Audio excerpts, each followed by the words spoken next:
Primeiro de tudo, muito obrigado pela presença num sábado de madrugada, para padrões de fim de semana, com tempo frio e etc. Não é culpa nossa, a gente veio de Curitiba, mas disseram que já estava assim quando a gente chegou.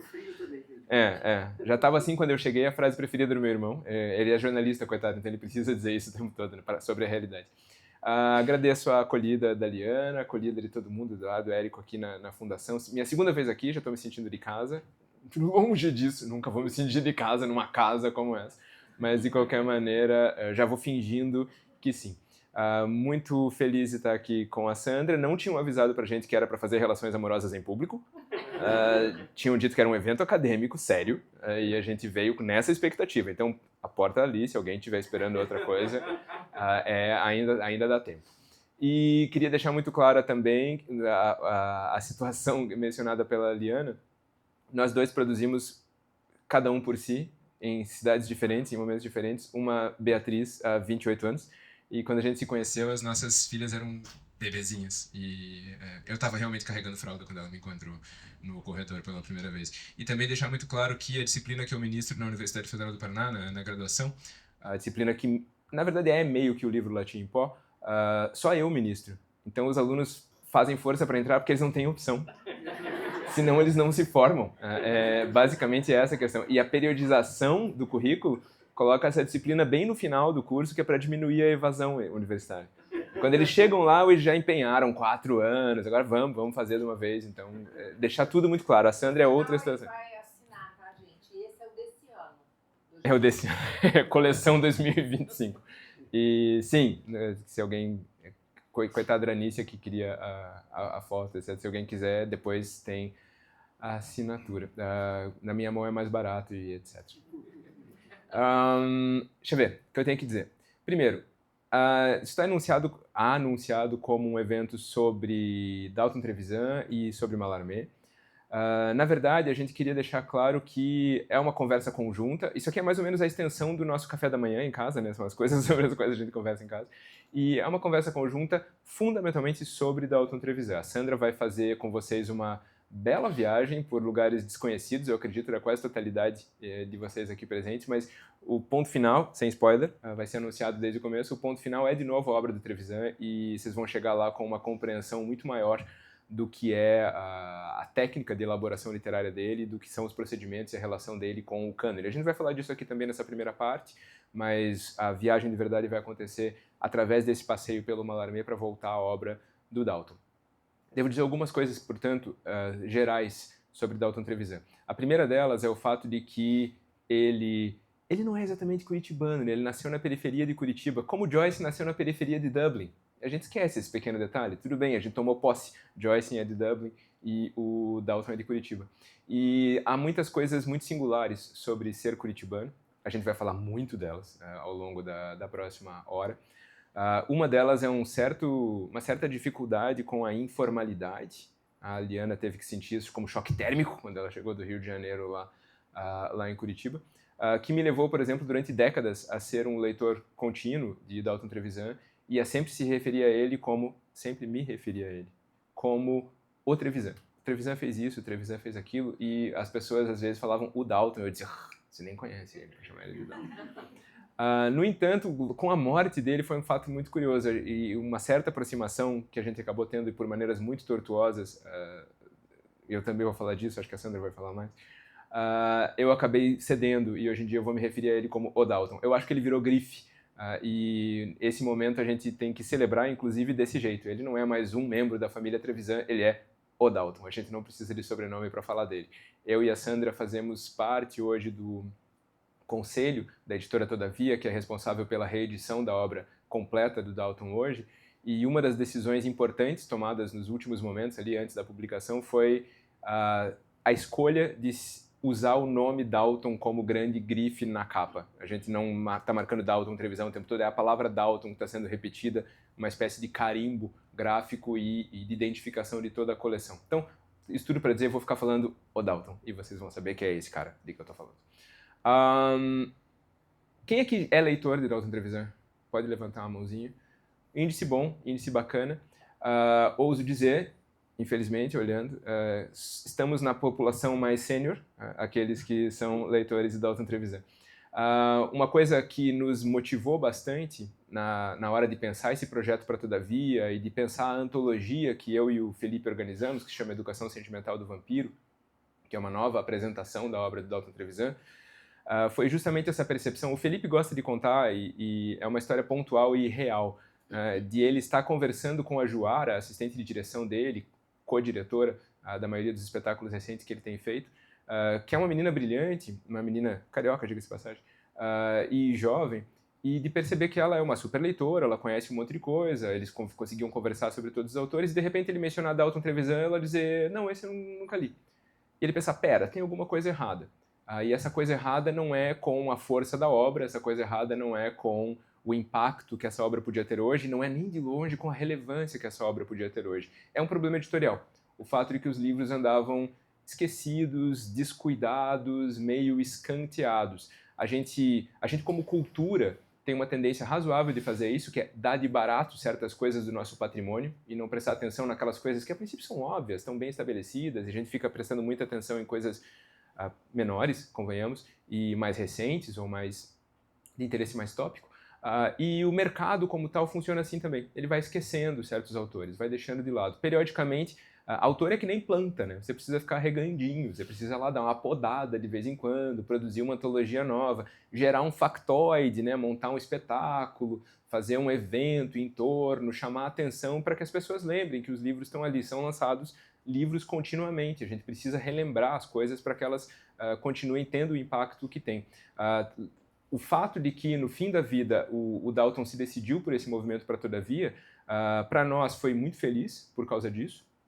E porque nós, aqui eu conto a minha anedota pessoal agora, eu na Todavia tinha uma trajetória parecida com essa, que tinha a ver com o projeto de lançamento da obra do J.D. Salinger, né? Muito especialmente do Apanhador no Campo de Centeio, que era exatamente o mesmo diagnóstico, né? A gente ter percebido que um livro fundamental para gerações e gerações de leitores no mundo inteiro, de repente era desconhecido por quase todos os brasileiros abaixo de 30 e poucos anos. Pela mesma razão. Os livros, inclusive, eram difíceis de encontrar naquela altura, não estavam fora de catálogo, você tinha que comprar no estante virtual por uma fortuna e etc. Quando a gente reapresenta o Salinger, retraduz, reedita, relança, e as vendas, eu juro para vocês, corroboraram essa sensação, a gente percebe, olha, as pessoas queriam ler o Salinger. As pessoas nem sabiam o que queriam, mas elas queriam ler esse livro. Na hora que elas encontraram o livro de novo e o livro chamou a atenção, elas encontraram esse grande autor e puderam ter essa experiência que antes estava proibida, por assim dizer, estava impossibilitada. Isso a gente espera que aconteça novamente agora com o Dalton ao longo dos próximos anos, quando a obra vai sendo republicada aos poucos pela Todavia.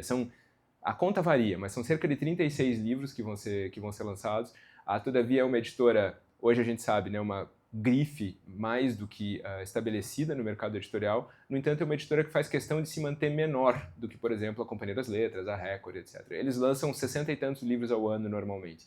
Então, comprar um pacote de 30 e tantos livros para eles é uma pancadaça. Isso vai ser diluído ao longo dos próximos anos e a gente espera passar por uns 5, 6 anos de lançamentos de Dalton Trevisan e de eventos e falas e factoides de todo tipo para manter o nome dele de novo em circulação. Então, essa percepção de que há uma geração de leitores que não conhece Dalton Trevisan, ou não conhece bem, ou não tem uma imagem clara, é algo muito forte para a gente, é algo muito motivador, né? Tem sido nesses últimos meses, porque foi tudo muito rápido, né? Entre a assinatura do contrato com a Todavia, o eventual falecimento do Dalton e o lançamento dos livros, passaram-se poucos meses. Foi um trabalho muito corrido, um trabalho muito insano e que ainda está só começando. Mas para a gente tem sido muito importante essa sensação. A gente está fazendo um trabalho por uma obra gigante que ainda não é tão conhecida quanto deveria, mesmo entre as gerações mais experientes, digamos assim. E eu vou dizer com todas as letras agora, eu falei uma obra gigante, e vou dizer com todas as letras. Eu, Felipe, Sandra, André Conte na Todavia, Massi, Fabiana, Faversani, a agente do Trevisan, todo o pessoal envolvido com essa coleção, temos uma consciência muito clara. Dalton Trevisan é um dos maiores escritores que jamais estiveram ativos neste país. Dalton Trevisan, na verdade, é muito provavelmente um dos maiores escritores que jamais estiveram ativos neste mundinho que a gente conhece. Se ele estivesse escrevendo em inglês, se ele estivesse escrevendo em francês, ele era candidato a Nobel fazia 40 anos. É um escritor gigantesco, é um escritor absolutamente singular, e isso é extremamente interessante, diferente de tudo, muito parecido com ele mesmo, apesar de ser muito variado. Eu quero dizer que ele tem uma marca muito forte, mas também uma variação muito grande ao longo da sua carreira, e a gente vai falar disso daqui a pouco. Que produziu, e isso é importante de dizer, a partir da periferia da periferia. Lembrem, Curitiba, né? A gente está aqui, a gente tem que tomar a injeção quando vem para cá, a gente confere o passaporte na fronteira, né? A gente está vindo de um outro mundo quando chega aqui na metrópole. Meu irmão, quando eu disse, amanhã eu vou para São Paulo, e ele me manda uma mensagem horas depois e dizia, aí, já está na capital? A gente está fora, a gente está fora do mundo central, cultural, comercial do Brasil. Imaginem o que seria estar fora nesse grau em 1925. E a primeira coisa a se comentar aqui, já entrando agora de verdade no que eu tenho a dizer para vocês, é que esse ano a gente está celebrando o centenário do Dalton Trevisan. Ele veio a morrer aos 99 anos e 7 meses, eu sou péssimo de matemática, 99 e 5, tipo 99 e meio. Até correu a piada em Curitiba de que ele tinha morrido de propósito só para não assistir às comemorações do centenário. Seria típico espírito de porco daltoniano, né? Tipo, né? A gente, quando ele completou 99 anos, a gente fez um eventinho, a gente participou, né? Eu digo a gente fez, parece que a gente organizou. Eu e Sandra, a gente só participou de um evento muito bonitinho numa livraria lá da cidade, uma livraria, dessas livrarias de rua, simpáticas, livraria Arte e Letra, e juntou uma galerinha, e foi um dia tão lindo, né? A gente saiu de lá tão tocado, assim, cara, a gente está celebrando os 99 anos de um escritor que continua aqui, continua... Ele mandou uma mensagem de áudio, né? A gente tocou o áudio no telefone, no microfone, assim, agradecendo, etc. Óbvio que ele não foi. Para quem não sabe, para quem é jovem e não conhece a reputação, ele é o maior recluso da história da literatura brasileira. Ele não dava entrevistas, não aparecia, não se fazia conhecer, e a gente vai falar disso também. E a gente ficou muito contente já pensando no que seria o centenário, né? A gente pensou, nossa, o centenário vai ser muito lindo. Mas a gente não contava com os ardis daltonianos, e ele falou, não, centenário não vai ter. E a Fabiana Faversani, de quem a gente vai ter que falar mais de uma vez, que é a agente, secretária, representante, guardiã da obra do Dalton já há 20 anos, e que agora é a grande representante dos interesses literários do Dalton no Brasil e no mundo.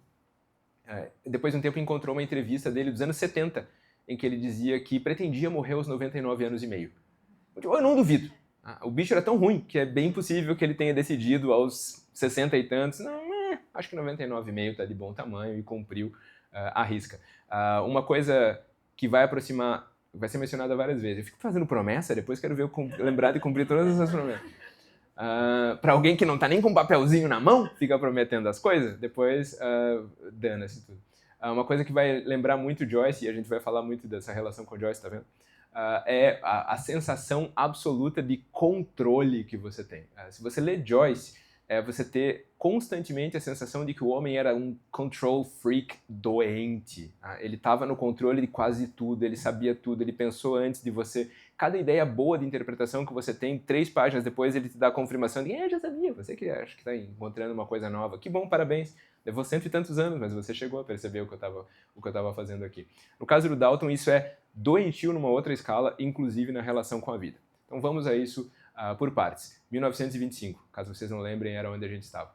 O homem nasceu, portanto, em 1925, cumpriu seu centenário agora no dia 14 de junho de 2025. Eu peço para vocês voltarem mentalmente um século. Um século é tempo pra caramba. É muito tempo. E mais ainda, se for esse último século. A gente até pode imaginar que, se você for comparar a vida numa cidade pequena da Europa em 1225 e 1325, as mudanças terão sido de uma ordem talvez manejável. Mas se você for comparar a vida de alguém que nasceu em 1925, pensem, alguém que nasceu antes de as pessoas terem telefone em casa. Não era tão comum ter rádio em casa em 1925. O cavalinho do leiteiro passava entregando na porta de casa. Curitiba não tinha um sistema de transporte público de verdade. Curitiba tinha 70 mil habitantes quando Dalton nasceu. Quando ele morreu, ele chegou a ver o surgimento dos primeiros modelos públicos de inteligência artificial. Ele mandava mensagem de áudio no WhatsApp. Ele estava editando seus textos num computador com processador de texto igual que a gente usa hoje. Vocês imaginam o que é o arco dessa distância de tempo neste momento? E vocês tentem imaginar, tentem potencializar a partir disso o quanto era alienígena esse mundo de você estar na província do Brasil, na irrelevante cidade de Curitiba, em 1925, numa colônia de italianos. Os Trevisan são de Treviso. Eles são membros da famosa colônia de italianos de Curitiba, aqui representada por Sandra Estroparo. A gente sempre traz um para dar cor local, sempre tem um italiano quando a gente vai falar de Curitiba. Lá na coloninha de Colombo, que é essa cidadezinha na periferia de Curitiba, que até hoje fabrica cerâmica, imobiliário, atividades que eram já típicas dessa colônia naquele momento. A família dele veio a ter uma fábrica de cerâmica e de vidrarias, e ele vinha desse mundinho de pequenos comerciantes transformados em fabricantes naquele lugar. Ele era um completo incompreendido dentro da própria família, porque era esse mundo da ética do migrante, do trabalho, que história é essa de ficar encostado num canto lendo livros? Né? A gente tem que produzir coisas, fazer coisas, etc. Há uma cena de que a Fabiana gosta de falar e que vai aparecer agora na biografia, primeira biografia literária do Dalton, que vai ser publicada até o fim do ano, se tudo der certo, da autoria do Christian Schwartz, nosso vizinho de prédio, lá de Curitiba, que vai sair pela Todavia. E há uma história do momento em que ele vai ao médico pela primeira vez, criança, e descobre que precisa usar óculos, e ele usou óculos a vida toda. E quando ele volta para a fábrica, Trevisan, o pai dele convoca os empregados, sobe com o filho naquele tipo Gil, aquela passarela que ficava em cima do chão da fábrica, e convoca os empregados e diz: olhem o que Deus fez comigo, me deu um filho aleijado, porque agora ele tem que usar óculos. Era esse o grau do que era alienígena você ser um nerd de livros naquele lugar. E é desse lugar, de 400 quilômetros ao sul de lugar nenhum, do meio dessa cultura pequena, mesquinha, apertadinha, a gente vai falar muito desse espírito mesquinho curitibano, eu sou uma bela manifestação dele, que esse camarada vai começar a sair da curva. E a sair muito da curva. Havia uma coisa nessa Curitiba das primeiras décadas do século XX que resiste como tal até hoje, mas que resistiu com muito vigor até os anos 70, pelo menos, que era uma escola de qualidade. O famoso Colégio Estadual do Paraná, que continua lá, e inclusive continua bonitão, tem uma fachada bonitona, fica lá perto do centro da cidade. Ainda é uma escola, ainda é a melhor escola pública do Paraná, ainda é um lugar disputado, tem exame para entrar no estadual e etc. E já no momento de formação do Dalton era um lugar importante. E foi ali que ele começou a passar pela doutrinação ideológica que acontece com quem vai para o sistema público de educação no Brasil até hoje. Né? Foi lá que ele começou a se interessar por questões filosóficas, aqui isso tudo estava entre aspas e era cínico, tá? Se alguém não entendeu. Passou a participar de discussões filosóficas, políticas, começou a se interessar por política, começou a muito cedo tomar uma posição, desculpa, mas em Curitiba dói mais ainda, de esquerda. Ele começou a vir para o nosso lado, onde a gente tem cookies, né? Começou a vir para o nosso lado da discussão, brigava violentamente com os integralistas dentro da escola, adotou uma persona pública muito aguerrida, e ele começou a perceber que ele tinha uma arma de ação. Ele era esse cara míope, esquisito, nerdola, ou seja, igual a gente, e ele diz: mas eu sei escrever. E ele começa a escrever, e ele começa a fazer uma outra coisa que ele foi muito importante fazendo em Curitiba. Ele começa a organizar grupos e organizar publicações. Ele funda sua primeira revista literária em Curitiba, nos anos 30, dentro do colégio. Se chamava Revista Tingui, que era o nome de um grupo indígena da região. Ele estava ligado em indigenismo, ele estava ligado em um certo tipo de investigação que era muito diferente do que veio a ser, e eu imagino que vocês tenham recebido um pouco essa informação, a ideologia dominante sobre Curitiba a partir dos anos 70, a partir dos anos 90. Eu olho para a Sandra cada vez que eu falo uma data para ela me corrigir, porque eu não sei nada de data. A partir dos anos 70, a partir dos anos 90. Curitiba, a cidade europeia. Curitiba da qualidade de vida. Curitiba, a cidade ecológica. Curitiba, a cidade limpinha. Curitiba, a cidade europeia. Curitiba, a cidade europeia. Curitiba, a cidade europeia. É o que mais marretam na nossa cabeça. E olhem para a minha cara. Eu nasci lá. Eu fui criado lá, eu tenho sotaque, eu sou absolutamente curitibano e passei a minha vida ouvindo Curitiba, cidade europeia. Curitiba. Eu gosto de lembrar que nós estamos vindo do estado, o estado se chama Paraná, a cidade se chama Curitiba. Existem 3 capitais de estados no Brasil com nome indígena. Uma delas é Curitiba. E é o lugar que gerou o grande Wilson Martins, grande está entre aspas, é cínico nesse momento, que conseguiu pronunciar, escrever e publicar a famosa frase no seu livro Paraná, um Brasil diferente, que, sério, hoje em dia dava para colocar em camisetas daquele pessoal, vocês sabem quem é, aquele mesmo pessoal de Santa Catarina, que cria bebê alemão e etc. Em que ele diz, no final de um parágrafo, é por isso que o Paraná foi um Brasil diferente, por causa da ausência do elemento português, do elemento indígena e do elemento negro. Você diz, amor, você chama Martins. Você está escrevendo em Curitiba. Será que não cai a ficha de que essa galera estava por lá, de que isso aqui era terra de índio, de que teve escravidão?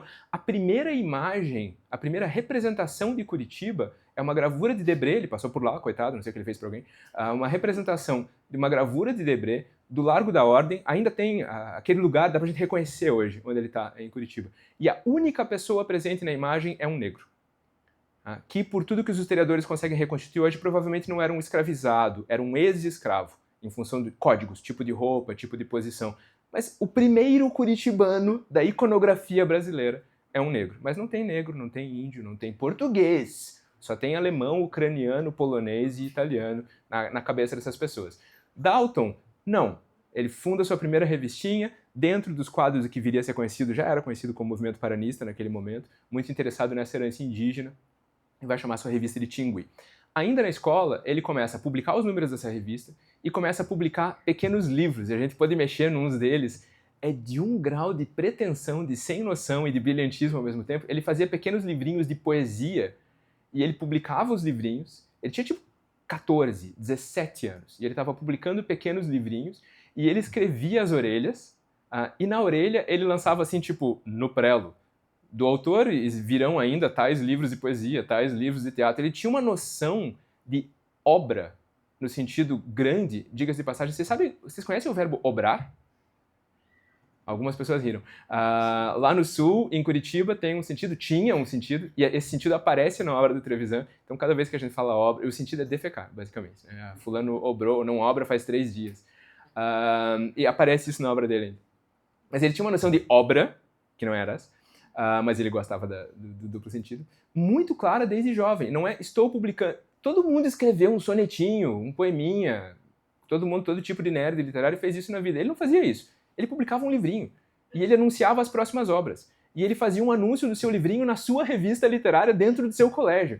Sabe, tipo, é como ler a biografia do Fernando Pessoa. Não sei se vocês leram a biografia do Richard Zenith, que chama Pessoa, que é uma maravilha e ao mesmo tempo você pensa, meu Deus, que homem doente. O Dalton não era dodói, pelo contrário, ele era extremamente lúcido, mas o grau de pretensão, no bom sentido, o grau de hybris, como diriam os gregos, né, vontade de fazer mais, desse menino, naquela província, naquele cão de mundo, com aquela idade, era realmente espantoso. O problema dele é que ele foi erguendo o cacife e foi bancando as apostas ao longo da sua vida inteira. Porque esse mesmo carinha que estava lá publicando a Tingui, publicando seus poeminhas, fazendo suas coisinhas no colégio, poucos anos depois, no final da adolescência, virando ali dos 19 para os 20 anos, estava junto com um grupinho de amigos, já estava na faculdade, estava cursando Direito, mas era boa pessoa, desculpa, estava cursando Direito na então Faculdade de Direito de Curitiba, hoje Universidade Federal.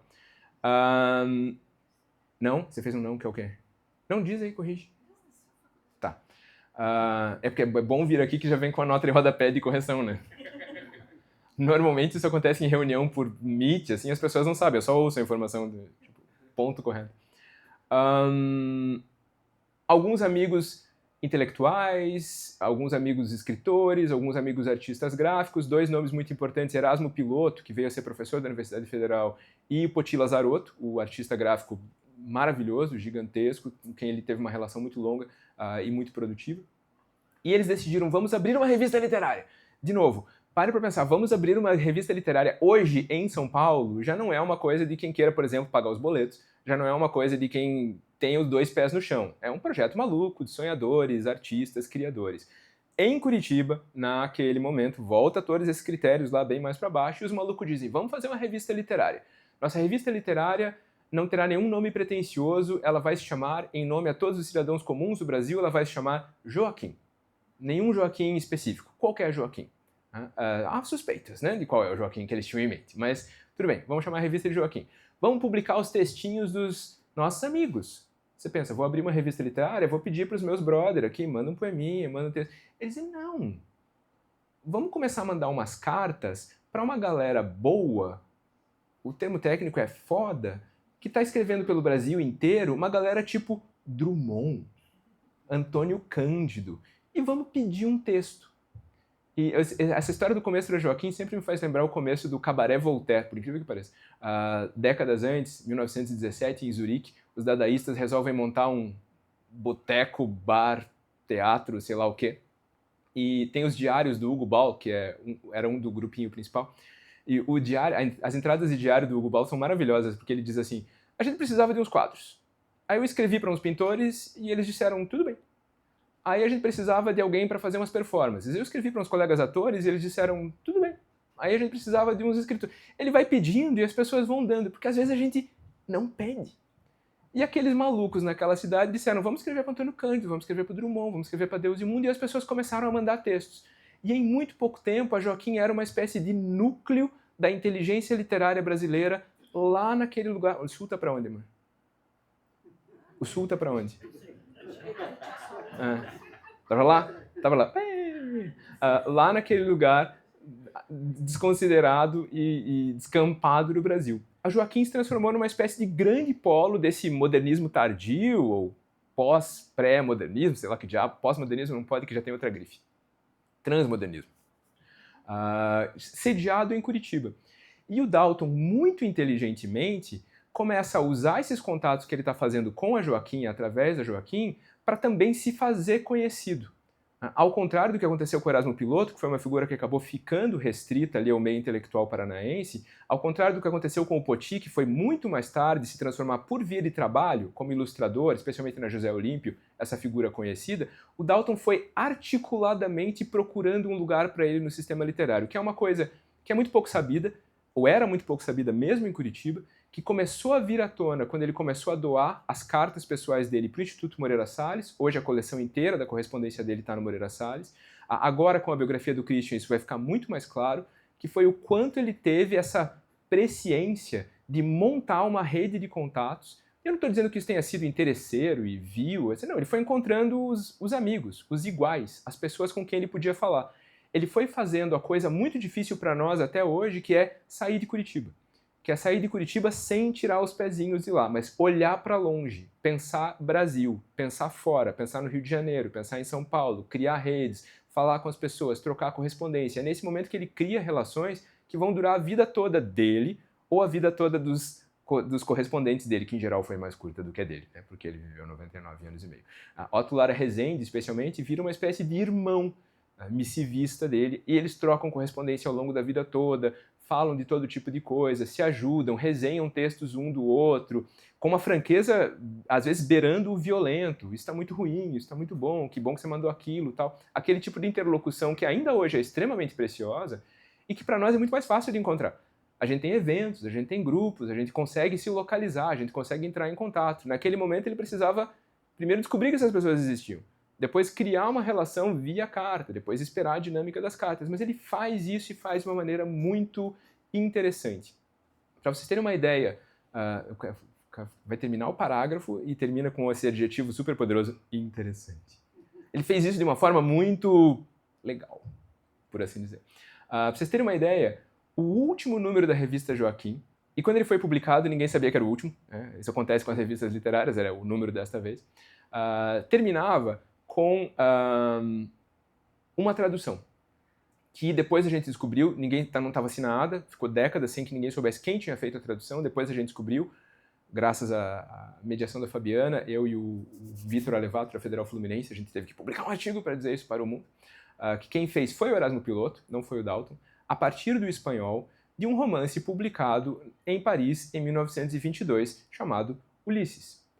A gente está falando de um romance que naquela altura tinha 25 anos de publicação. A gente está falando de um romance que naquela altura não era o clássico incontornável universal que hoje a gente considera. É sempre bom lembrar esse detalhe. O Ulisses passou por um arco de reputação que só chega próximo do lugar que hoje a gente concede a ele nos anos 60. É a partir dos anos 60, da primeira edição em paperback na Penguin, da primeira adaptação para o cinema, da publicação dos primeiros grandes textos biográficos, aí é que Joyce vira esse classicão incontornável, que ninguém leu, mas todo mundo acha que devia ter lido. A partir dali. Antes disso, a maior parte da reputação do Joyce era aquele cara que escreveu aquele livro que foi proibido porque tinha putaria. E que a gente não consegue acessar porque o livro era proibido em vários lugares, etc, etc. Tinha que ser alguém muito antenado para estar no Brasil, ir atrás desse texto, localizar, e veja, eles localizaram em tradução, eles conseguiram a tradução do Sala Subirats, a tradução argentina, que foi a primeira tradução por espanhol.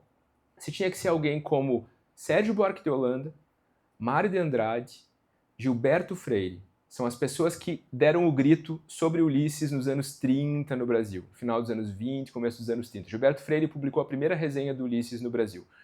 O Sérgio Buarque de Holanda estava pronto para publicar quando ele soube que o maluco tinha publicado, falou, tá bom, não preciso fazer mais. O Mário a gente sabe que tinha um, mas não sabe se ele leu muito, porque ele fala umas coisas meio esquisitas. O Dalton leu. Não só leu, como se interessou. Não só leu e se interessou, como passou a vida lendo e relendo. Os exemplares da biblioteca dele, os exemplares que ele manteve perto dele, como todos nós ao longo da vida ele foi perdendo livros, se desfazendo de livros, logo no final da vida, poucos anos antes de morrer, ele saiu da famosa casa em que ele morou durante décadas e décadas, que era uma espécie de ponto turístico na cidade de Curitiba. Ponto turístico muito curitibano, né? Porque você tinha que ir lá, mas não dá pinta que estava indo. Você tinha que olhar de longe, assim, não dava para tipo, oi, Dalton. O César Aira, o grande escritor argentino, vamos que o Nobel sai para o Aira esse ano, gente, seria uma homenagem legal para o Dalton. César Aira foi a Curitiba para ver a casa do Dalton Trevisan. Tipo, era um mega ponto de migração na cidade, uma casinha de esquina, caindo aos pedaços, mega decrépita já quando ele estava no fim da vida. Ele acaba saindo dessa casa, inclusive por causa disso, porque se ele não saísse, ele ia morrer com a casa despencada em cima dele. E aí, nessa última mudança, ele levou um conjunto pequeno de livros, né? Pequeno para padrões de gente de livro, tinha, sei lá, 1.700 livros, né? Quando ele foi para o apartamento. Esses livros são os livros tipo do coração. 1.700 é um nível bom. Esses livros são todos lidos. Sabe aquela pergunta chata da pessoa que não é de letras e chega na tua casa e diz, nossa, você já leu todos esses livros? Aqui o Humberto Eco respondia da melhor maneira possível, não, eu não li nenhum. Os que eu li estão todos na universidade. Esses aqui são as próximas leituras, dos próximos meses. Ele tinha lido toda aquela biblioteca que estava na casa dele e ele, nerd que era, anotava na última página a data de conclusão de cada leitura. E para alguns livros é tipo super comovente. Primeiro, comovente por causa da dedicação dele. Segundo, porque a gente sente, nossa, encontrei um que é pior que eu. Você abre o Dom Casmurro dele, tem, se não me falha a memória, 17? 9 leituras? Acho que é mais que isso.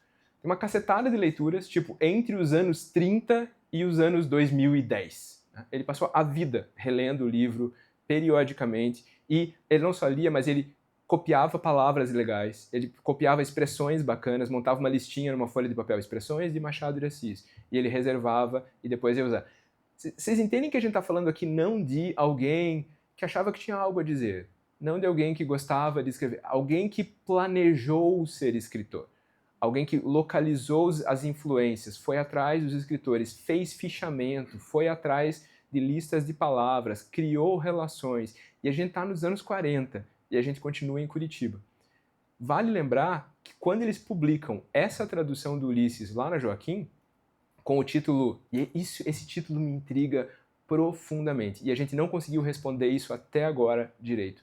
O título não era do Ulisses de James Joyce, era Primeira Lição Berlitz de Composição de Romance.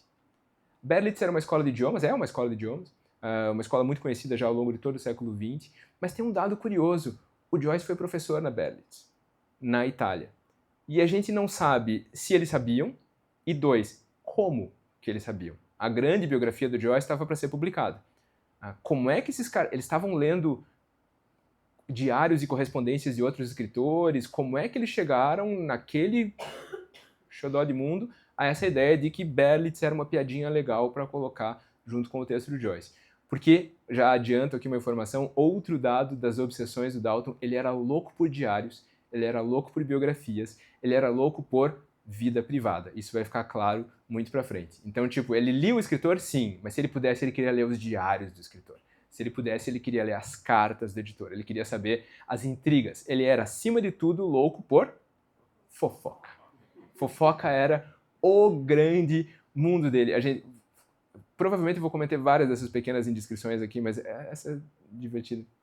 Quando ele estava bem mal já, ele estava quieto, não respondia direito e tal. Quando as pessoas queriam fazer ele acordar, elas simplesmente saíam de perto dele e começavam a contar alguma história meio em voz baixa longe. E ele dizia, oi? Vocês estão falando o quê aí? Ele era doente por fofoquinha, intriguinha, noticinha de um e de outro, e ele transformou isso em grande literatura. Quando eles publicam o Ulisses ali, ninguém tinha publicado nenhuma tradução de Ulisses no Brasil. A imprensa de certa capital do estado de São Paulo gosta de dizer que a primeira tradução do Ulisses no Brasil foi a que a Pagu publicou. No ano seguinte, naquele momento, ninguém tinha publicado Ulisses no Brasil, nem em trechinhos. A gente tinha uma tradução de um pedaço do último conto de Dublinenses, publicada numa revista literária em 1935. A gente tinha uma tradução do Retrato do Artista Quando Jovem. Essa sim, tinha saído, tinha o primeiro romance do Joyce. Tinha feito algum barulho. Mas o Ulisses era absolutamente terra desconhecida. E esses maluquete, lá naquele lugar, vão lá e não só publicam, traduzem, apresentam e ainda dão essa bela lição de composição do romance. Eles estavam lendo e eles estavam lendo bem. A gente já vai falar disso, já vai falar de como, o que eu quero dizer com eles estavam lendo bem esse escritor.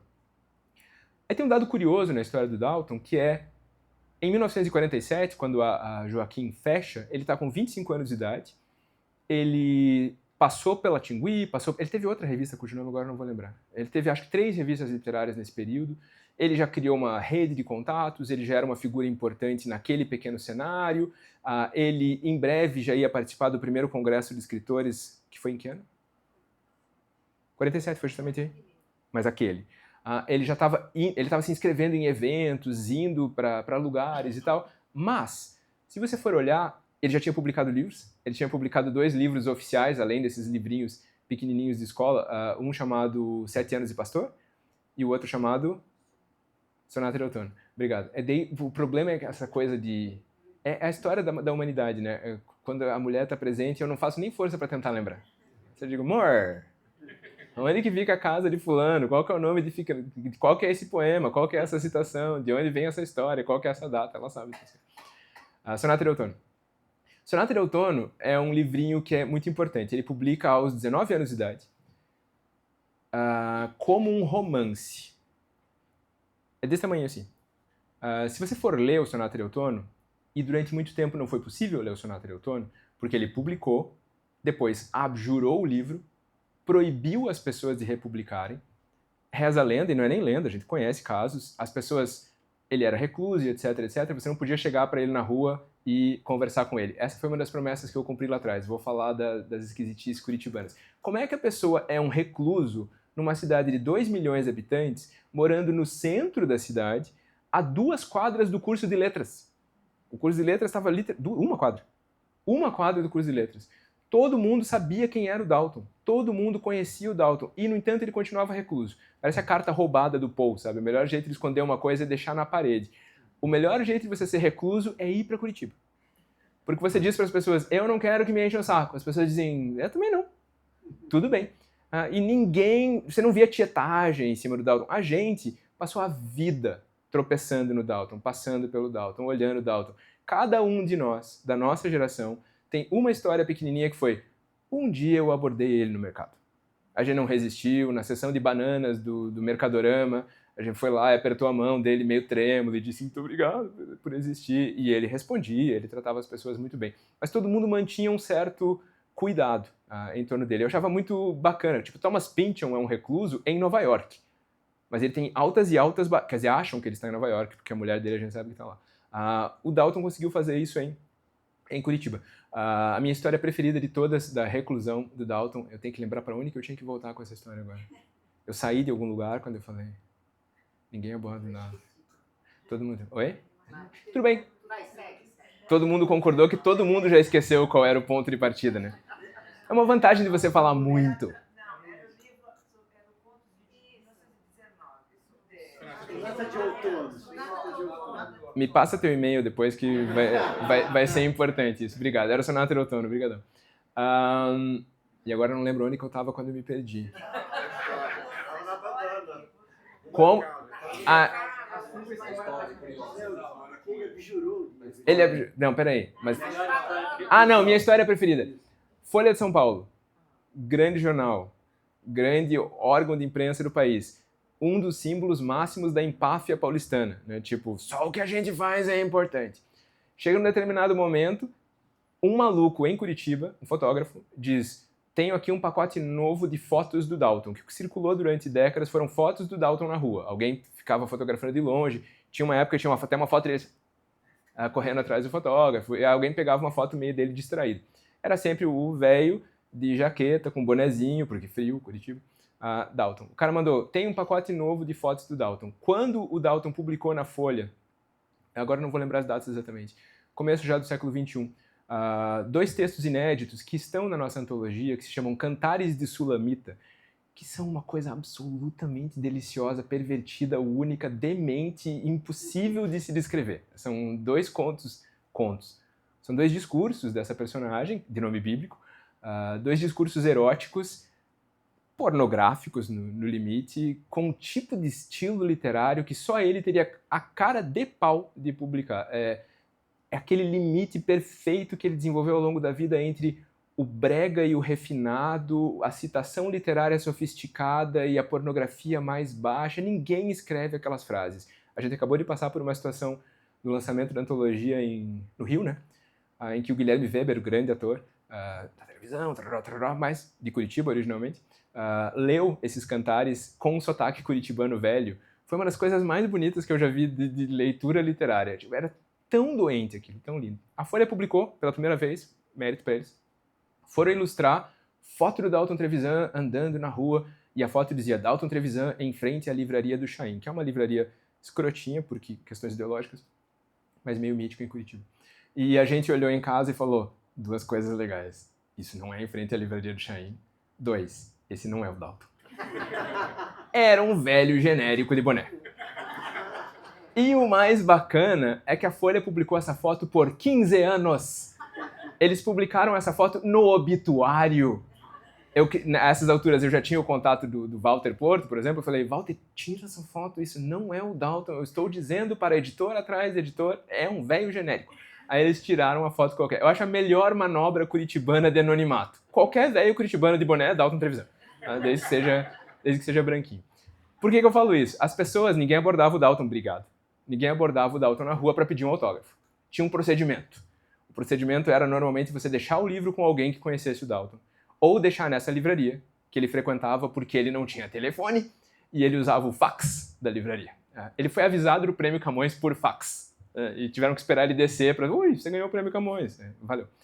Você deixava o livro lá e dizia: se por acaso o Dalton um dia passar por aqui, todo mundo sabia que dia ele passava, que hora e etc. Que ele era super metódico. Pede um autógrafo. Aí ele devolvia os livros autografados.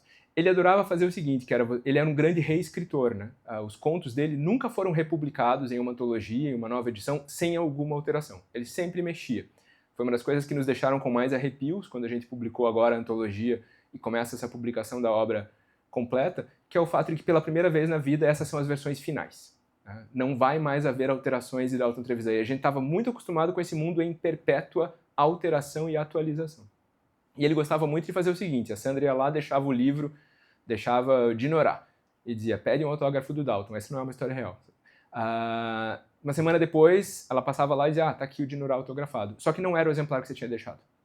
Era o exemplar mais recente. Era a 7ª impressão, era a nova edição. E o outro ele confiscava. Ele tirava de circulação. No caso do Sonata de Outono, ele simplesmente confiscava. As pessoas não recebiam o livro de volta. Então todo mundo aprendeu: não entrega o Sonata de Outono para ele pedir. O livro foi virando uma raridade ainda maior, porque era uma tiragem pequena, os livros foram desaparecendo. Sandra tem um em casa, dessa primeira impressão. Mas não dava para mostrar para ninguém, porque ele roubava, ele queria tirar o livro de circulação, violentamente. Pouco antes de morrer, na escala de tempo dele, pouco antes de morrer, mas acho que uns 5 anos antes de morrer. 3 anos. 1 ano e meio. Vocês entendem por que eu preciso dar 1 ano e meio antes de morrer? Ele aceitou finalmente republicar o livro. O livro saiu numa edição bonitinha pela Arte e Letra, essa livraria de que eu falava agora há pouco, com tipo 200 exemplares, que esgotaram, parecia tipo show da reunião do Oasis. Assim, esgotaram em 5 minutos quando colocou no site. E o livro desapareceu, ninguém mais tem acesso, mas a princípio deve ter no estante virtual. Se vocês disserem que está bem carão, a gente põe o nosso para vender. O livro reapareceu. Ele tinha esse livrinho, ele tinha os 7 anos de pastor. Tinha livros publicados que ele abjurava. E, no entanto, era editor de uma revista, que acabou. E você pensa, agora esse cara vai estrear nacionalmente. E a estreia nacional dele, com Novelas Nada Exemplares, no entanto, vai acontecer só no final da década de 50. Esse é um momento que eu acho fundamental. Tem uma coisa aqui que é mercado editorial. O Novelas Nada Exemplares estava entregue para a editora já 5 anos antes de ser publicado. Bem-vindos ao mundo editorial, continua igual. Mas tem um outro dado que as referências bíblicas são muito importantes para o Dalton. Para mim é o período de Jesus no deserto. Ele viveu isso tudo, ele cresceu, ele se formou, ele editou uma revista, ele se estabeleceu, e aí ele se recolhe e ele reaparece. E nos primeiros 3 anos de carreira ele lança 3 livros, um atrás do outro. E daí ele espera 1 ano e lança mais 3 livros. Então nos primeiros 7 anos de carreira ele vai lançar 6 livros, e 6 pancadaças. 6 livros, além de tudo, de uma organização tão perfeita, porque eles são meio que... A sensação que ele tem é que ele basicamente tinha 6 ou 7 livros prontos àquela altura, e ele foi organizando os contos por tema, por familiaridade, por... De novo, ele não está publicando umas coisinhas. Tem uns contos prontos, vou fazer um livro. Ele tinha um plano, ele tinha um projeto. Ele decide qual é o primeiro conto mais impactante para o primeiro livro. Quais são os contos desse tema. Vamos pegar todos os contos de violência com vibe de fazenda e vamos colocar no Morte na Praça. O mundo das carroças, o mundo da Sinhá, o mundo pré-urbano ali dos entornos de Curitiba. Vamos pegar todos os contos de perversão e colocar no Vampiro de Curitiba. A gente vê que os contos transitam. Por exemplo, o nome do personagem de alguns contos do Vampiro de Curitiba não era originalmente Nelsinho, mas passa a ser Nelsinho quando os contos vão para lá. Ele estava montando esses livros para organizar essas células desse impacto. Começa a ganha prêmio Jabuti já de cara com Novelas Nada Exemplares, que além de tudo, lembrem, por que o livro chama Novelas Nada Exemplares? Se é um livro de conto, para começar a conversa. Digam uma palavra aí. Cervantes, muito obrigado. A Cervantes publica um livro chamado Novelas Exemplares. O camarada está aos seus 30 e tantos anos, estreando na literatura, com um livro que é uma aberta citação do cânone e com um livro que é uma aberta negação do cânone.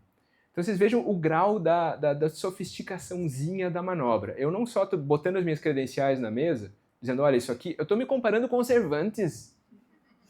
Olha, eu sou metido, eu sou se achão. Mas o cara publicar um primeiro livro e dizer, olha, qual é o parâmetro que eu estou buscando de referência aqui? Cervantes. Já ouviram falar? Tipo, pai da prosa moderna, etc, etc. Eu vou dizer, o meu é o anti-Cervantes. Eu estou fazendo novelas nada exemplares. Isso era final dos anos 50 no Brasil. Discussões sobre pós-modernismo estavam longe de estar no tópico do dia em todos os lugares. No entanto, esse camarada estava funcionando neste registro. E o livro começa com um conto chamado Pedrinho. Quando a gente montou a antologia, a gente fez... agora que é aquela hora que eu não vou olhar o WhatsApp. 11h29. Já vai acabar. A gente montou uma lista de preferências pessoais, eu e o Felipe, e depois a gente discutiu, negociou, brigou, cuspiu e etc. E no fim de contas a gente organizou por ordem cronológica. E por muito acaso a gente acabou percebendo que a gente selecionou tanto o primeiro conto do primeiro livro, quanto o último conto do último livro. E esses dois são pontos importantes aqui para nós. Porque o Pedrinho, que é o primeiro conto de Novelas Nada Exemplares, é um conto terrível, um conto doloroso e lindo, sobre um menininho do interior, daquela versão, de novo, periférica de Curitiba, que contrai meningite e morre em poucos dias. E os pais dele não têm nem acesso a médicos, não conseguem entender. A palavra meningite não aparece. A mãe pergunta para o farmacêutico, será que não é aquela doença? E o farmacêutico tenta dobrar a cabeça da criança para frente e diz, não, ele não gritou. E tudo bem, é só uma gripinha, e o menino vai morrer em 2 ou 3 dias. Ele começa num mundo que é o mundo tradicional do conto, contar pequenas histórias de família com essa deslocação de local e com uma certa sofisticação formal, que é essa ideia de não mencionar o assunto, não dizer claramente nada, te fazer sentir aquilo de uma maneira mais direta do que normalmente a gente esperaria do conto narrado em terceira pessoa, guiado por um narrador e por um autor. Pedrinho já é um belo pé na porta, já é uma bela apresentação do que vai ser esse escritor. A partir dali, ele vai desenvolver aquilo que a gente reconhece, quando reconhecia, como a grande carreira de Dalton Trevisan. Ele vai se tornar o contista mais premiado do Brasil, um dos escritores mais conhecidos do Brasil. Ele é um sucesso de vendas nos anos 60, nos anos 70, especialmente O Vampiro de Curitiba, livros como Cemitério de Elefantes, Abismo de Rosa, já no comecinho dos anos 80, livros que estabeleceram o nome dele num lugar muito importante e que geraram a imagem que a gente tem de Dalton Trevisan.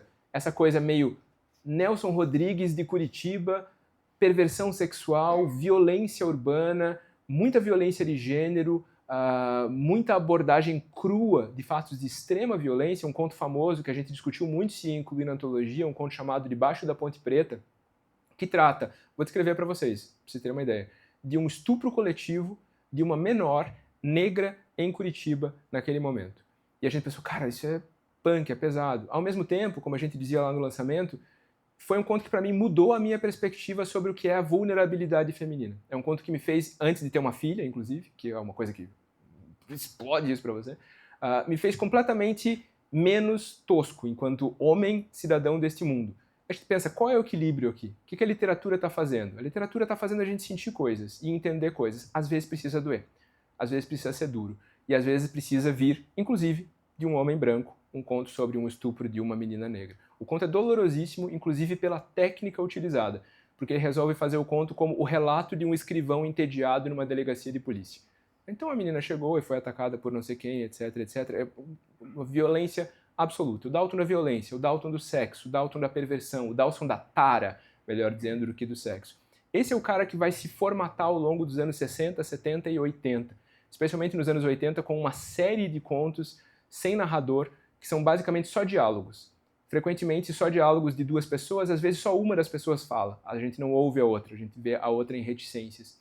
Esses contos são primores de sofisticação, de perversão e de doencinha. Inclusive primores de uma coisa que ele vai fazer muito, que é fazer as coisas mais orais, muito atento à oralidade curitibana, as coisas mais estruturalmente íntegras e ao mesmo tempo com umas citaçõezinhas literárias embutidas, e a Sandra vai poder explodir essa noção para vocês, que são tão delicinha pra gente. Tipo, tem um conto de um sujeito com uma menina, não vou dizer qual é a profissão da menina, com uma menina num quarto de motel barato. O conto todo é grotesco, sexual e grotesco ao mesmo tempo. E quando ele está levantando, ele percebe que ele perdeu uma meia. Os homens do Dalton quase nunca tiram as meias. Eles estão sempre nus e de relógio e meia preta. É o jeito que eles ficam. E esse cara perdeu uma das meias. E ele vai se abaixar, olhar embaixo da cama para ver se ele acha a meia. E a frase que aparece é: onde estás, meia desgranhenta, que não respondes? Primeiro, o desgranhenta é muito para nós dar um calorzinho no coração. Segundo, onde estás que não respondes é Castro Alves, né? Tipo, é a citação mais enviesada. Quando ele vai reclamar de Curitiba, ele diz: uiva a porta, dá gritos, ó Rio Belém. Isso é Bíblia, isso é Isaías. E tipo, o Rio Belém é o rio que atravessa a cidade de Curitiba. Esse mundo, que é muito joyciano, esse mundo do contato imediato entre o mais elevado, o mais arcano e o mais baixo, o mais grosseirinho, é muito típico dessa produção do Dalton. E é muito típico daquilo que a gente, como leitores de fruição, né, a gente que foi lendo Dalton como que livro legal, que livro bacana que está saindo, não percebe frequentemente de primeira. Coisas mais óbvias, né? Tipo, Abismo de Rosas, o conto, é um de vários contos que se passam num consultório, em que um homem recebe uma menina e eles estão ali não para uma consulta qualquer. São sempre contos meio que de perversãozinha, porque é sempre um cara mais velho, uma menina mais jovem, etc. Mas eles são de uma fofurinha verbal. Eu estou esperando ainda, o André da Toda Vida não me deu esse arquivo. Eu quero o arquivo digital de toda a obra, assim que eles terminarem de digitalizar tudo, porque eu quero imediatamente dar um Ctrl F por veja como é quentinho. Porque eu quero saber quantas vezes ele usou essa frase. Cada 2 desses contos tem um momento em que vai aparecer a frase veja como é quentinho. O que é quentinho? Por que esse cara tá mostrando isso pra menina e perguntando se é quentinho? Fica a imaginação de cada um. Abismo de Rosas tem, veja como é quentinho, e etc. Só que num determinado momento, no momento de mais empolgação, a frase que aparece fora de travessão, a frase que aparece como sendo de um narrador que estava ausente, é salve lindo pendão da esperança. é o orgasmo mais cívico que eu já vi na história da literatura brasileira. E esse conto foi publicado durante a ditadura. Pensa, olha o grau de perversão. Os caras nem perceberam, nem entenderam o que estava acontecendo. Ele estava dessacralizando o símbolo da República. Salve, lindo pendão da esperança. Às vezes a gente percebe as citações. Às vezes não, elas estão embutidas. Às vezes, como o Isaías, que eu citei agora, o Isaías da Bíblia, como o Castro Alves, elas estão ali para tipo, nudge, nudge. Ó para quem você viu. Às vezes, elas estão ainda mais escondidas. Por exemplo, ele adora a expressão foi obra de um instante. Isso ele tirou do Machado. E a gente consegue localizar onde ele achou no Machado. E ela aparece nos continhos urbanos dele. Chegar até o ponto de ônibus foi obra de um instante. Ninguém fala isso mais. Mas ele está lá, ele localizou, ele retirou, ele recortou, ele montou o seu mosaiquinho. Aí a gente, só para adiantar essa história, ele chega nos anos 90, já batendo nos 60 anos de idade, e você pensa, cara, esse cara estabeleceu essa reputação toda, esse cara fez isso tudo. E de repente ele começa a publicar, foram fundamentalmente 3 livros, dos quais o primeiro, o mais importante para a nossa geração, foi um livro chamado A.E. E eu tenho um amigo que diz que, cara, só o sujeito que publicou um livro chamado A.E. já merece entrar para a história da literatura brasileira. A.E. é um livro do que ele chamava de mini-histórias, e que hoje em dia as pessoas tendem a chamar de microcontos, que são continhos de 2 linhas, às vezes 3, 4, tem uns maiorzinhos. E que no caso dele, além de tudo, eram quase sempre reelaborações de contos da vida pregressa dele. Ele tem um conto gigantesco, por exemplo, chamado Morre Desgraçado, se não me engano, que é uma história de violência doméstica.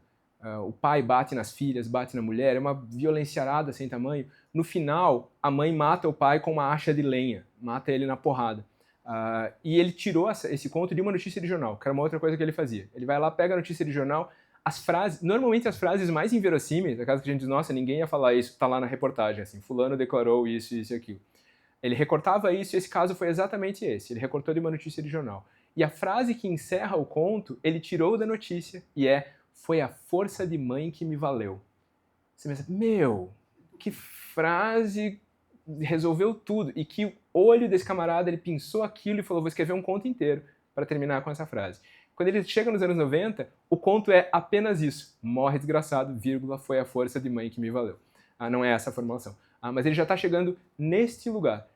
E eu lembro de ter 20 anos em Curitiba, no começo dos anos 90, e a gente ter essa sensação de, caraca, esse cara que é o cânone, esse cara que é o patrimônio, esse cara que é o passado, o clássico, ele está produzindo agora, e ele mora aqui do lado, e ele está fazendo coisas que ninguém faz no Brasil, ele está na frente dos outros. E ele continuou fazendo isso até 2014, quando com quase 90 anos ele publica o seu último livro original. Eu gosto de repetir uma informação que pode parecer banal, mas como eu digo para o pessoal do teatro, quem é do teatro tem aplauso, tem reação imediata da plateia. Na literatura a gente é tudo sozinho, né?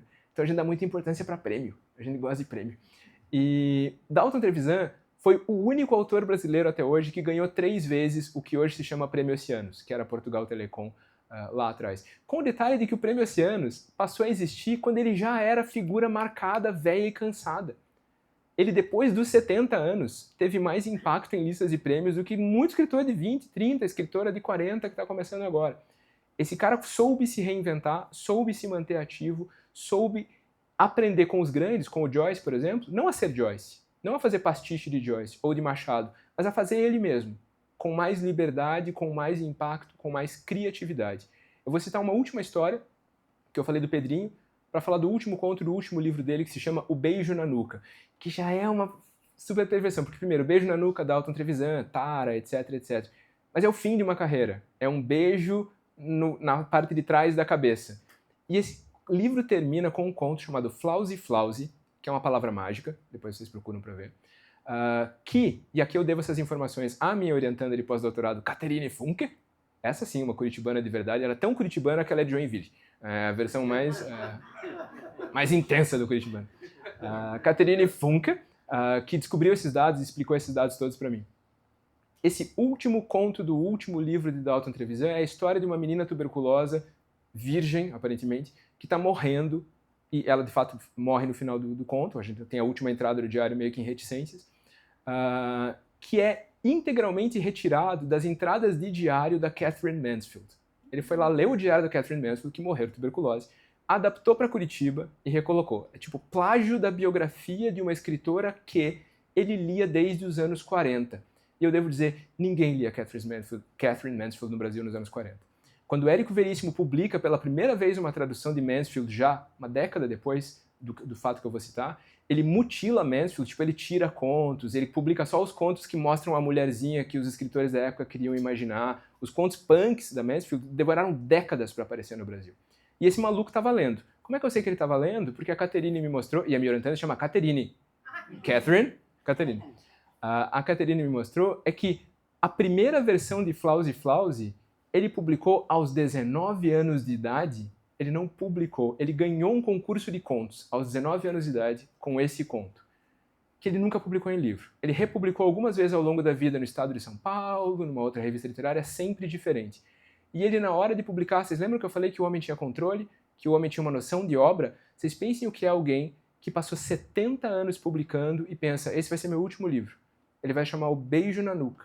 E eu vou fechar esse livro com o meu primeiro conto, completamente reescrito, completamente readequado, e com um último gestinho que para mim amarra tudo num laço vermelho que é quase doloroso de tão lindo.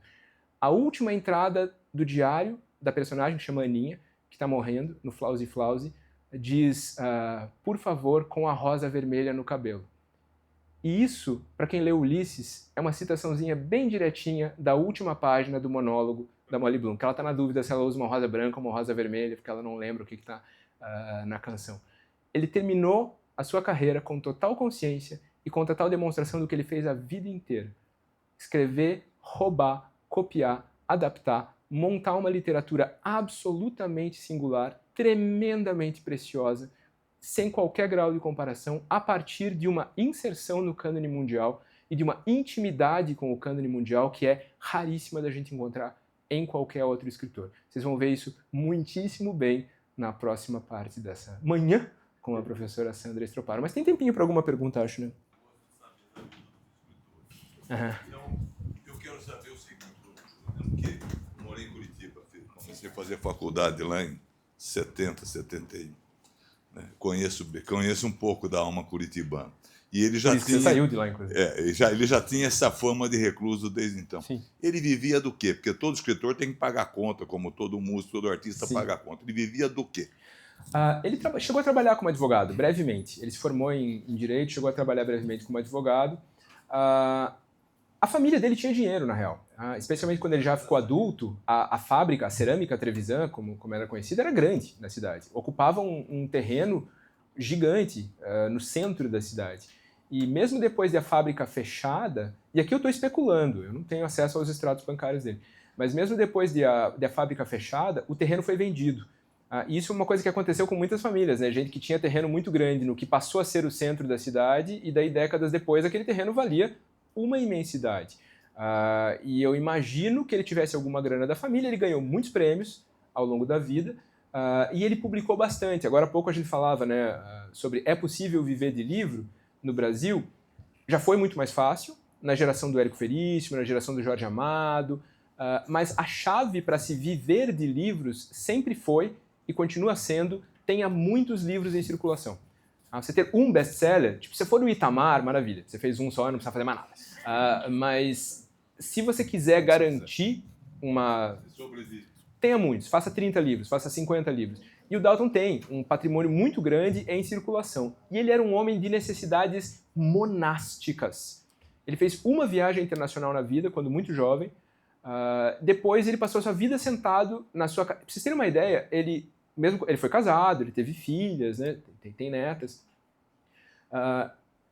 Ele tinha essa casinha, que era da família, lá na Ubaldino, em Curitiba. Ele construiu uma segunda casinha, que ele chamava de cabana, não lembro agora, meio inspirado no Salinger. Ele soube que o Salinger tinha uma cabana para escrever. Ele construiu uma casinha que tinha outra linha telefônica, tinha um banheiro, e ele passava a sua vida, ele acordava, limpava o jardim, fazia a sua jardinagenzinha que ele gostava, e ele ia para a casinha. E ele escrevia todo dia. Ele escrevia carta, ele lia, ele fichava, ele anotava e ele produzia. Todo dia, ao longo de 60, 70 anos. Então é alguém que realmente se dedicou demais a isso e tinha necessidades de fato muito pequenas. Oi. Eu queria saber sobre a relação do Dalton com a cidade. Você falou da cidade que tinha 70 mil habitantes, foi para 2 milhões, virou referência urbanística no mundo todo. o que os contos dele contam ou retratam dessa cidade que mudou? O que mudou que os contos retratam ou que não? Tá. Desculpa correr. Eu não peguei o nome de vocês, desculpa. Eu sou Mauro Cagliari. Mauro. Oi, Mauro, tudo bem? E o teu nome? Marco, obrigado. A gente até escreveu isso lá no Pós-Fácil Antologia, né, eu e o Felipe. Ele começa escrevendo sobre esse mundo de carroças e vizinhos de sítio. E ele termina escrevendo sobre crack, violência urbana e invasão de neopentecostalismo, do seu ponto de vista muito egoísta, que tinha uma igreja neopentecostal na frente da casa dele que era muito barulhenta. E ele chamava de as guitarras elétricas de Satã. Ele viu Curitiba mudar. E aí uma coisa com que eu me identifico muito especialmente, ele viu Curitiba criar essa autoimagem de si como esse lugar especial. E ele tinha muita raiva disso. Ele escreveu mais de um texto, Em Busca de Curitiba Perdida, Onde Estão os Natais de Antanho, Uiva à Porta, etc., que são basicamente dizendo, parem de me encher o saco com essa imagem dessa Curitiba tão... Não, é o lugar em que você é assaltado na esquina, é o lugar em que as pessoas são chatas e burras, é o lugar... Tem alguns textos que são muito cifrados para quem é da cidade, com nomes próprios, apelidos e tal. Mas tem uns textos que estão na antologia, inclusive, que são muito desse cara que viu essa cidade crescer, viu essa cidade se achar e não achou legal. Ele gostava muito mais... e aí, cada um com seu Dalton, né? Cada um com sua leitura. Mas para mim foi uma coisa que sempre me fez muito sentido. Ele não se sentia à vontade com essa autoestima elevada do curitibano. E o que o fascinava, eu acho, em Curitiba, era essa coisa do mesquinho, do pequenininho, uma cidade fria no coração, não necessariamente fria na temperatura, que ao mesmo tempo tem um outro tipo de afeto, um outro tipo de relação pessoal. Isso ele mapeou como ninguém. Eu acho que se você ler a obra toda do Dalton, você não vai entender Curitiba geograficamente, por exemplo, como quem lê o Machado de Assis entende o Rio de Janeiro da época. Tá lá Curitiba geográfica, mas não é esse o objetivo principal. Mas você vai ter um extrato, um suco de curitibanismo que é muito difícil de se encontrar em outro lugar. Quando a gente recebeu a notícia da morte dele, eu até publiquei em redes sociais, tipo, Curitiba acabou. Engraçado que eu vacilei, porque a frase dele é Curitiba não há mais, que ele mesmo usou mais de uma vez. Porque a gente tinha essa sensação, cara, eu vivi 50 anos, meu pai tem quase 80, e quando meu pai nasceu, o Dalton já estava agindo. Quando a minha filha nasceu, o Dalton ainda estava agindo e sendo importante. A nossa vida inteira se deu sob as asas do vampiro. E de repente esse cara que mapeou essa cidade tão bem, entendeu essa alma tão bem, desaparece. E eu realmente tenho a sensação ambígua de não saber te dizer se ele entendeu isso tudo ou se ele ajudou a criar essa imagem. Se essa minha imagem rançosa de Curitiba não foi em algum momento formatada por ele, ou pelo menos possibilitada por ele também. Você tinha levantado a mão? Levanta para cá da filmagem. Desculpa, já chegou aí. Eu ia te perguntar se o José Silvério Trevisan tem alguma relação com ele. Não, eles não são parentes, não. Trevisan é um nome bem comum. Esses nomes de lugar, Lucchesi, Trevisan... são nomes bem comuns na migração italiana para cá, até porque boa parte dessa galera queria esconder ligações com o passado. Então, quando eles vinham para cá, eles adotavam o nome da cidade, às vezes, adotavam um nome de profissão. Eles não têm qualquer relação. Espera aí que agora ele tinha pedido lá antes, já volto aqui. Bom dia. Oba. Voltando para o Dalton, formado em Direito, advogado, sobrou alguma coisa escrita dele como advogado? Dá para ler uma petição inicial escrita pelo Dalton Trevisan? Olha, excelente pergunta. Essa papelada toda vai começar a ser disponibilizada, né? Teve esse azar agora dessa doação grande ter chegado no IMS quando o IMS está fechado para reforma, né? Então, essas coisas vão começar a pingar lentamente e vão ser disponibilizadas para pesquisa. Eu acho que não. Eu diria que não. O que a gente tem são textos de política estudantil. Aí sim. Textos que ele publicou nas revistas no tempo da universidade, editoriais, especialmente a briga violenta dele com os integralistas. Vocês sabem que Plínio Salgado foi eleito presidente do Brasil em Curitiba. Então, Curitiba, Salvador e mais uma cidade. Eu não lembro qual agora. Mas Curitiba tem essa tradição. A gente elegeu o Afif em 89. O que, para bom entendedor e para quem estava no mundo... então o integralismo era muito forte lá. E ele, jovenzinho, escolheu esse campo de batalha muito claramente. E tem vários textos dele sobre isso, polêmicas em que ele se envolveu. Agora, atuação de rábula, eu já não sei dizer, não. Talvez tenha, talvez apareça. Ladies. Eu só tenho uma curiosidade. Diga. Eu tenho visto constantemente agora republicações ou relançamentos de autores nacionais importantes que realmente estavam esquecidos e que a juventude não tem acesso. Isso está se dando por um momento especial ou por conta que eu reparei? Eu voltei a ler autores nacionais na Covid, porque surgiram todas essas publicações e hoje o mercado está cheio de autores nacionais espetaculares. Isso é um movimento pós-Covid ou sempre foi assim? Você diz de literatura contemporânea? Dos relançamentos. De relançamento? É uma oportunidade por conta desse boom de autores nacionais novos. Aproveita-se isso para esses relançamentos ou é um processo que já vinha existindo há mais tempo? Eu acho que sempre ocorreu, né? E, ao mesmo tempo, nunca ocorreu com a intensidade que devia ter. O que a gente tem hoje, talvez, e eu não sou a pessoa certa para te responder quanto a isso. No entanto, eu sou metido e vou dizer alguma coisa. O que a gente tem hoje é um mercado editorial muito grande, muito maduro e muito profissionalizado. Ao contrário de outros momentos em que a gente tinha, sei lá, um executivo lidando com uma editora, hoje a gente tem uma galera de livro, a gente tem gente formada em produção editorial trabalhando em editores. O curso não existia. A gente tem uma galera que é mais do livro, bem formada, bem profissionalizada, em muitas editoras diferentes, em muitos lugares do Brasil. Hoje, apesar das coisas ainda se concentrarem violentamente no Rio e em São Paulo, você tem editoras fortes, com boa distribuição, com um projeto bacana, com um catálogo legal, em Belo Horizonte, em Porto Alegre, em Curitiba, no Recife, em Manaus e etc. Isso facilitou muito esse tipo de coisa. Facilitou dar a atenção a patrimônios que, às vezes, não passavam no crivo estreito que era determinado por 4 casas editoriais, 5 casas editoriais no Rio e em São Paulo. Então, essas coisas todas juntas e reconheçamos um certo movimento de alfabetização no sentido mais alto, que desde o primeiro governo Lula mudou bastante o padrão da sociedade brasileira, gerou mais interesse. Gerou mais interesse, as pessoas estão indo atrás dessas coisas, estão indo buscar essas coisas. Mas ainda tem muito o que se fazer. E, de novo, eu estou falando aqui da minha periferia, né? Estou falando do Rio, o Belém, da minha aldeia. Se você for levar essa conversa para o centro-oeste, para o norte, para o antigo meio-norte, você vai descobrir pilhas de autores de muita importância regional, de muita solidez e que a gente simplesmente nunca ouviu mencionados, não conhece mesmo. Então ainda há muito trabalho a se fazer, mas a gente tem alguma esperança de que esse trabalho continue sendo feito e bem feito. Agora sim. Bom, meu nome, se mudarmos a posição de 2 letras do seu nome, se transforma no meu, Galindo, porque eu sou Galdino. Galdino, é? Bom, com relação a essa obra, nós sabemos que alguns autores têm esses pseudônimos. Me é bastante curioso o Vampiro de Curitiba. É dele isso? Alguém atribuiu a ele? Porque a gente tem o Bruxo, né, do Cosme Velho, a gente sabe de onde veio, né, e raros autores têm esse pseudônimo.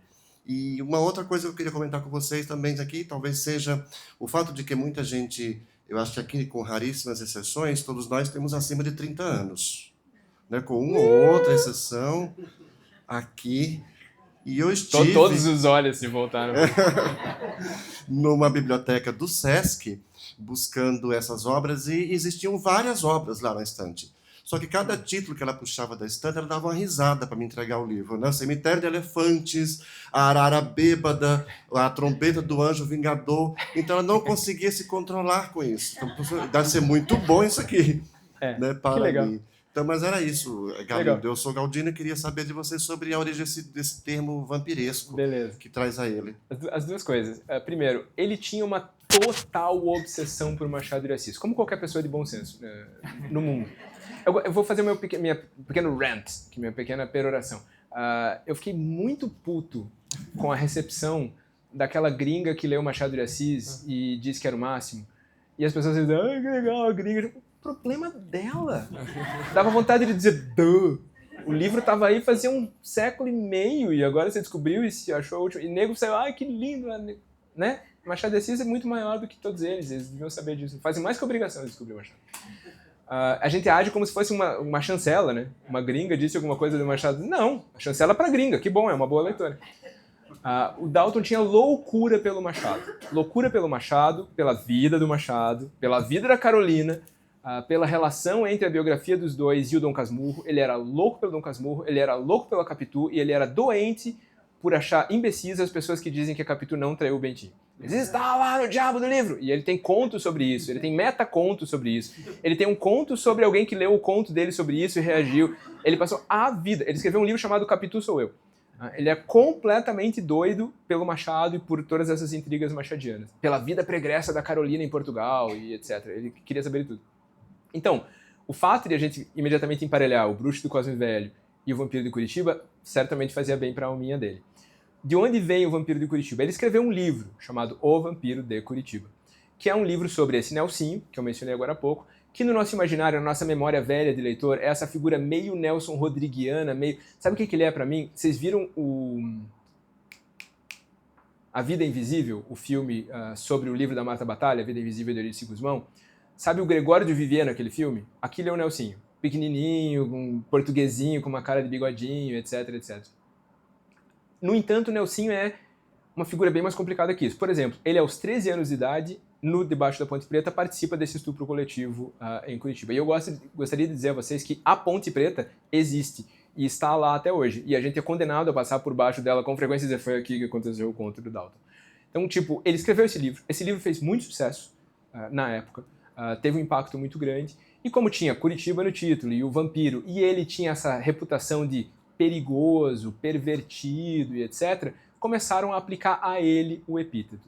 Consta que, de início, ele não gostava muito, porque, afinal de contas, não era exatamente uma honra ser comparado com o Nelsinho. Mas, com o passar do tempo, acabou se despegando do livro e virando só essa imagem do recluso misterioso que mora na casa velha e tal. Tem pilhas de ilustrações do Dalton com asas de morcego em cima daquela casinha.